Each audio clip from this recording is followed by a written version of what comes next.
Hello student, new bright coaching classes में आपका स्वागत है। कैसे हैं आप? उम्मीद करते हैं कि आप लोग अच्छे होंगे। चलिए, आप सभी स्टूडेंट हमारे क्लास में जुड़ गए हैं और जितने भी स्टूडेंट जुड़ गए हैं उनके लिए बहुत धन्यवाद कि आज का जो कॉन्सेप्ट हम लेकर के आए हैं वो कॉन्सेप्ट आपका आयत का होने वाला है। और ये कॉन्सेप्ट बहुत ही बेहतरीन होगा जो मेंसुरेशन से जुड़ा हुआ है। तो चलिए हम बात करने जा रहे हैं आयत के बारे में। ठीक है, देख लीजिए आपके सामने आयत है। ठीक है, आयत का चित्र बना हुआ है। आयत का क्षेत्रफल, आयत का विकर्ण और आयत की परिमापी हम आज चर्चा करेंगे। तो सबसे पहले बात आएगी कि आयत किसे कहते हैं। आयत किसे कहते हैं? तो जिसकी आमने सामने की भुजा बराबर हो। ठीक है, जिसकी आमने सामने की भुजा बराबर हो। ठीक है, जैसे कि देख लीजिए ये आमने सामने की भुजा, आमने सामने की भुजा बराबर हो, आमने सामने की भुजा बराबर हो उसे हम आयत कहते हैं। आयत का लंबाई हमेशा बड़ा होता है, चौड़ाई लंबाई से छोटा होता है। और आयत जो होता है एक मतलब समानांतर चतुर्भुज हम उसको कह सकते हैं, एक समान दिशा में चलता है। जैसे कि हम एक आयत बना है तो यदि ये लाइन जाएगी तो ये समान दिशा में आगे की ओर बढ़ते जाएगी, ये लाइन जाएगी तो आगे की ओर समान दिशा में बढ़ते जाएगी। ठीक है, तो जिसका आमने सामने की भुजा बराबर हो वो समानांतर चतुर्भुज होता है। जैसे कि आप वर्ग को ले लीजिए, देखिए वर्ग, ये वर्ग का हम चित्र बनाए। ठीक है, ये वर्ग का चित्र बना है, ये आमने सामने की भुजा बना बराबर है तो ये समानांतर चतुर्भुज कहेंगे। या फिर इस तरह का भी चतुर्भुज आपके सामने आता है, इस तरह का चतुर्भुज, इसको देखिए ये भी आमने सामने की भुजा बराबर है तो इसको भी हम समानांतर चतुर्भुज कहते हैं। लेकिन ऐसे यदि आपको त्रिभुज आ जाए, आपके सामने चतुर्भुज ऐसा आ जाए तो ये समानांतर चतुर्भुज नहीं, ये समलंब चतुर्भुज कहलाता है। क्या कहलाता है? समलंब चतुर्भुज, समलंब चतुर्भुज, ये समलंब चतुर्भुज कहलाता है क्योंकि इसके आमने सामने की भुजा बराबर नहीं है। और ये जब दोनों भुजाओं को लेकर चलेगी तो ये ऐसे जाएगी और ये ऐसे जाएगी और एक जगह क्या करेगी, कट कर देगी। ठीक है, तो जो रेखा सीधी रेखा में जाती हो उसे समांतर चतुर्भुज कहेंगे और जो रेखा सीधी रेखा में नहीं हो उसे हम समलंब चतुर्भुज कहेंगे। तो आयत आपका एक समानांतर चतुर्भुज है। ठीक है, इसमें ये लंबाई होता है, इसको देख लीजिए ये भी आपका लंबाई है, ये चौड़ाई है और ये चौड़ाई है। ठीक है, तो यदि हम लिखे आयत के, हम लिखे आमने सामने की भुजा तो हम ऐसे लिख सकते हैं कि ए बी बराबर, ए बी बराबर सी डी, ए बी बराबर क्या, ए बी बराबर सी डी। और हम लिख सकते हैं, और लिख सकते हैं कि ए डी, ए डी बराबर बी सी, बी सी। यानी कि जितना, यदि 10 सेंटीमीटर का ये है तो ये भी आपका 10 सेंटीमीटर का होगा, यदि 8 सेंटीमीटर का है तो ये भी आपका 8 सेंटीमीटर का ही होगा। मतलब आमने सामने की भुजा क्या होगी, बराबर होगी। अब चलिए हम आयत के क्षेत्रफल की बात करते हैं। आयत का क्षेत्रफल, आयत का क्षेत्रफल, आयत का क्षेत्रफल, आयत के क्षेत्रफल की बात करते हैं। आयत का क्षेत्रफल क्या होता है? आप देखिए, आपको हम जब बताए थे वर्ग, आपको जब हम वर्ग बताए थे, देखिए ये वर्ग है तो ये वर्ग में प्रत्येक भुजा समान है, प्रत्येक भुजा क्या है, समान है। यानी ये भी है ए, ये भी ए है और ये भी ए है और ये भी ए है। तो हम वर्ग का क्षेत्रफल निकाले थे तो उसकी लंबाई को चौड़ाई से गुना किए थे, लंबाई को चौड़ाई से गुना किए थे। यानी ए को हम ए से गुना किए थे तो क्या आया था मेरा, ए स्क्वायर, यानी भुजा स्क्वायर, ए स्क्वायर यानी भुजा स्क्वायर आया था। तो इसमें भी हम यदि लंबाई को चौड़ाई से गुना करेंगे तो क्या हो जाएगा, एल गुने बी, जिसको हम लंबाई गुने चौड़ाई भी कहते हैं। ऐसे ही हम याद करते हैं, लंबाई गुने चौड़ाई, ऐसे हम याद करते हैं। तो ये आपका आ गया आयत का क्षेत्रफल जो आप सब दिन से रटते हुए आ रहे हैं, आयत का क्षेत्रफल, लंबाई गुने चौड़ाई।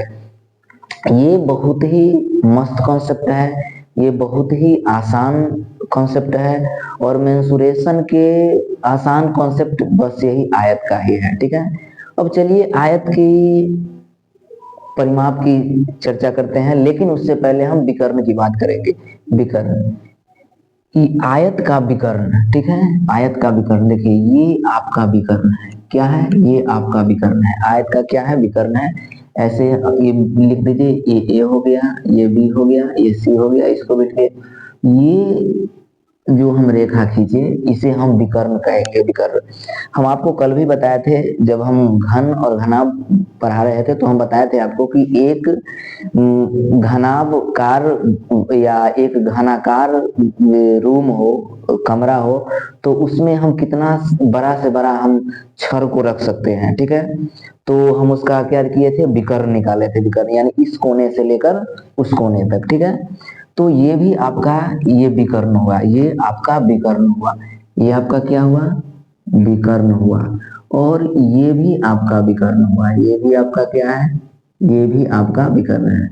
और ये दोनों विकर्ण जहां पे कटती है, ये ये दोनों विकर्ण जहां पर कटती है, उसको हम क्या कहेंगे, उसको क्या क्या कहें, समद्विभाजित, ये समद्विभाजित करता है, एक दूसरे को काट रहा है, समद्विभाजित कर रहा है, क्या कर रहा है, समद्विभाजित कर रहा है, एक दूसरे को क्या कर रहा है, कट कर रहा है, ठीक है।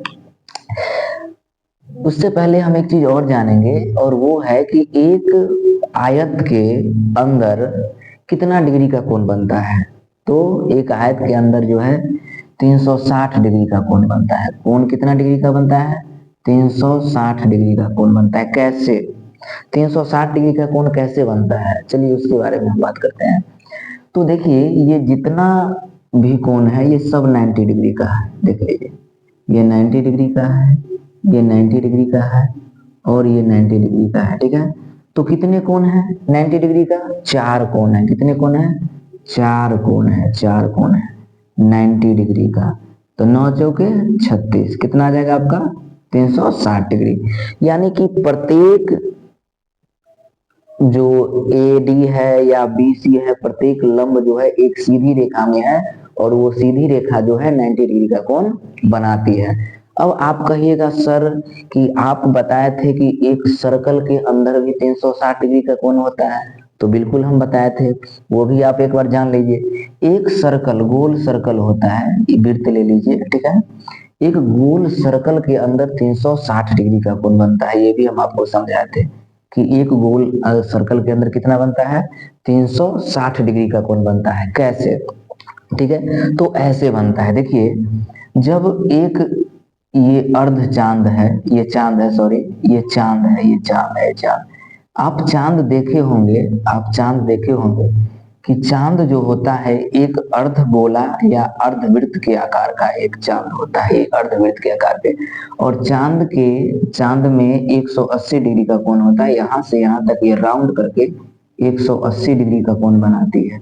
और यही चांद को जब हम दोबारा ऊपर से ऐसे डबल चांद कर देते हैं, यानी डबल चांद कर देते हैं, तो 180 180 जुड़ करके आपको 360 डिग्री का कोण बनाती है, ठीक है। तो एक गोल सर्कल के अंदर भी 360 डिग्री का कोण बनता है, और एक आयत के अंदर भी 360 डिग्री का कोण बनता है, ठीक है। अब हम बात करते हैं इसमें विकर्ण की। तो ये आपका विकर्ण हो गया, यहाँ पर आप लिख सकते हैं जो हम त्रिभुज बनाए हैं उसके अनुसार आप लिख सकते हैं। विकर्ण क्या है आपका, विकर्ण है आपका डीबी, सॉरी, विकर्ण आपका क्या है, डीबी, डीबी, डीबी आपका विकर्ण हो गया। इससे रिलेटेड बहुत सारे क्वेश्चन आते हैं, खासकर रेलवे में, ठीक है, एसएससी में, जो बच्चे को ज्यादा कंफ्यूज करता है, और सिलेबस में तो आपको आता ही है, ठीक है। तो वो क्वेश्चन होता क्या है कि जैसे कि मानकर चलिए कि ये आपका फिर से एक फिगर को हम लेते हैं, कोई दिक्कत नहीं है, ये आपका आयत हो गया, क्या हो गया, ये आपका आयत है, ठीक है, ये आपका आयत है, ये आपका विकर्ण हो गया। इसको फिर से मान लीजिए ए बी सी डी। तो एक कोण 90 डिग्री का है, क्या है, एक कोण 90 डिग्री का है, ठीक है, 90 डिग्री का, 90 डिग्री का कोण का सामने का कोण हम आपको पढ़ाए थे ट्रिग्नोमेट्री में, त्रिकोणमिति में, कि जो कोण 90 डिग्री का होता है उसके सामने वाला जो कोण होता है वही उसका विकर्ण कहलाता है। तो ये आपका क्या हो गया, ये आपका डी हो गया। क्या हो गया आपका, ये विकर्ण हो गया। तो क्वेश्चन आपके एग्जाम में आते हैं कि ये आपको डीसी बराबर 4 सेंटीमीटर और बीसी बराबर आपका 3 सेंटीमीटर दिया रहेगा और बोला जाएगा कि आप विकर्ण निकाले, इस त्रिभुज का विकर्ण निकाले, यानी बी सी डी का आप विकर्ण निकाल करके बताइए बी सी डी का विकर्ण क्या होगा। ठीक है, तो बी सी डी का विकर्ण निकालने के लिए आपको हम सिखाए थे, उसमें भी हम आपको बताए थे पाइथागोरस परिमेय करके ट्रिग्नोमेट्री में, कि आपका ये जो होता है ये विकर्ण स्क्वायर बराबर होता है लंब के स्क्वायर प्लस लंबाई के स्क्वायर प्लस चौड़ाई के स्क्वायर। इसको हम ऐसे बोल सकते हैं कि विकर्ण के स्क्वायर बराबर लंबाई के स्क्वायर प्लस चौड़ाई के स्क्वायर, यानी लंबाई के स्क्वायर और चौड़ाई के स्क्वायर को जोड़ देने के बाद जो है विकर्ण के स्क्वायर वो बराबर होता है। ठीक है, तो हम इसको ऐसे बनाएंगे, इसको आप फार्मूला को यदि शॉर्ट करना चाहेंगे तो ऐसे आप लिख सकते हैं, डी बराबर root under L square plus B square भी लिख सकते हैं, यानी डी बराबर आपका रूट अंडर एल कितना है, लंबाई कितना है 4 सेंटीमीटर के होल स्क्वायर और ये कितना है 3 के होल स्क्वायर। तो यहाँ पर लिख सकते हैं हम डी बराबर 4 चौके 16 और 3 तिहाई 9, इसलिए एल बराबर रूट अंडर 25, इसलिए एल बराबर 5 सेंटीमीटर। तो आपका विकर्ण जो आता है ये विकर्ण जो आता है 5 सेंटीमीटर आपका आ गया। ठीक है, तो इस तरह से ज्यादा क्वेश्चन पूछा जाता है जो आपको कंफ्यूज करेगा। ठीक है, और किसी भी आयत का क्षेत्रफल निकालने के लिए बोले और इस तरह का क्वेश्चन आए तो आप इसका क्षेत्रफल निकाल लीजिए और इस 2 से गुना कर दीजिए, क्योंकि ये विकर्ण जो है एक आयत को 2 भाग में, एक विकर्ण एक आयत को 2 भाग में बांटती है। तो यदि आप एक भाग का क्षेत्रफल निकाल लीजिएगा तो आप उससे 2 से गुना कर दीजिएगा तो 2 भाग का क्षेत्रफल हो जाएगा। जैसे कि आप इसी को देख लीजिए, इसी को, ये त्रिभुज को यदि आपको दिया रहे लंबाई चौड़ाई या इसका जो भी डिजिट हो वो दिया रहे, तो यदि आप इसका क्षेत्रफल निकाल लेते हैं, इसका क्षेत्रफल यदि आप निकाल लेते हैं, इसका क्षेत्रफल यहाँ पर ओ दे दीजिए, यानी कि आप यदि त्रिभुज डी ओ सी का यदि क्षेत्रफल आप निकाल लेते हैं तो फिर पूरे आयत का क्षेत्रफल आसानी से निकल जाएगा। इसका क्षेत्रफल निकाल करके देखिए 1 2 3 4, फिर 4 से गुना कर दीजिए तो फिर आपका पूरे आयत का क्षेत्रफल निकल जाएगा। ठीक है, तो इस तरह से जो है आप उसको बना सकते हैं, उसको समझ सकते हैं। ठीक है, अब चलिए हम बात करते हैं परिमाप के बारे में। परिमाप, आयत का परिमाप क्या होता है, चलिए पहले लिख लेते हैं हम आयत का परिमाप। आयत की परिमाप कहिए या परिधि कहिए, आयत की परिमाप क्या होता है। तो परिमाप का हम परिभाषा लिखाए हैं कि लंबाई और चौड़ाई या फिर ये कहिए कि सभी भुजाओं का योग, इसका परिमाप होता है सभी भुजाओं का योग। किसी भी चीज का परिमाप निकालने के लिए उसका डिफिनेशन है सभी भुजाओं का योग। तो इसमें देखिए कि इस सभी भुजाओं का योग जब हम करेंगे तो इसमें एक भुजा ये है और एक भुजा ये है, एक भुजा ये है, एक भुजा ये है, ये 4 भुजा है। ठीक है, जिसमें 2 आपका एल है, आमने सामने क्या है 2 आपका एल है, यानी 2 लंबाई है। तो यहाँ पर हम 2l लिखेंगे, योग माने जोड़, और यहाँ पर आपका b है और यहाँ भी आपका b है, तो यहाँ पर हम लिखेंगे 2b। ठीक है, और 2b लिखेंगे, यहाँ पर क्या करेंगे कि 2 ले लेंगे कॉमन, तो बच के आ जाएगा l प्लस b। यही फॉर्मूला ना हम रटते आ रहे हैं बचपन से, तो हम यही फॉर्मूला रटते आ रहे हैं कि आधार का परिमाप 2 इंटू लंबाई जोड़ चौड़ाई, आधार का परिमाप 2 इंटू लंबाई जोड़ चौड़ाई। ठीक है, यही तो हम रटते आ रहे हैं, तो यही होता है फॉर्मूला। आप यहाँ पर ये भी लिख सकते हैं 2 इंटू लंबाई और जोड़ लंबाई जोड़ चौड़ाई, आप ऐसे भी लिख सकते हैं। ठीक है, तो इस तरह से आपका विकर्ण और आपका जो है से क्षेत्रफल और परिमाप मैंने बताया। आयत का हम कल वर्ग के बारे में भी चर्चा करेंगे। ठीक है, आज 26 जनवरी है, गणतंत्र दिवस है। गणतंत्र दिवस के लिए आप सभी विद्यार्थी को और सभी देशवासियों को हमारी तरफ से हार्दिक शुभकामनाएं। सभी आदमी अच्छे से गणतंत्र दिवस मनाए होंगे।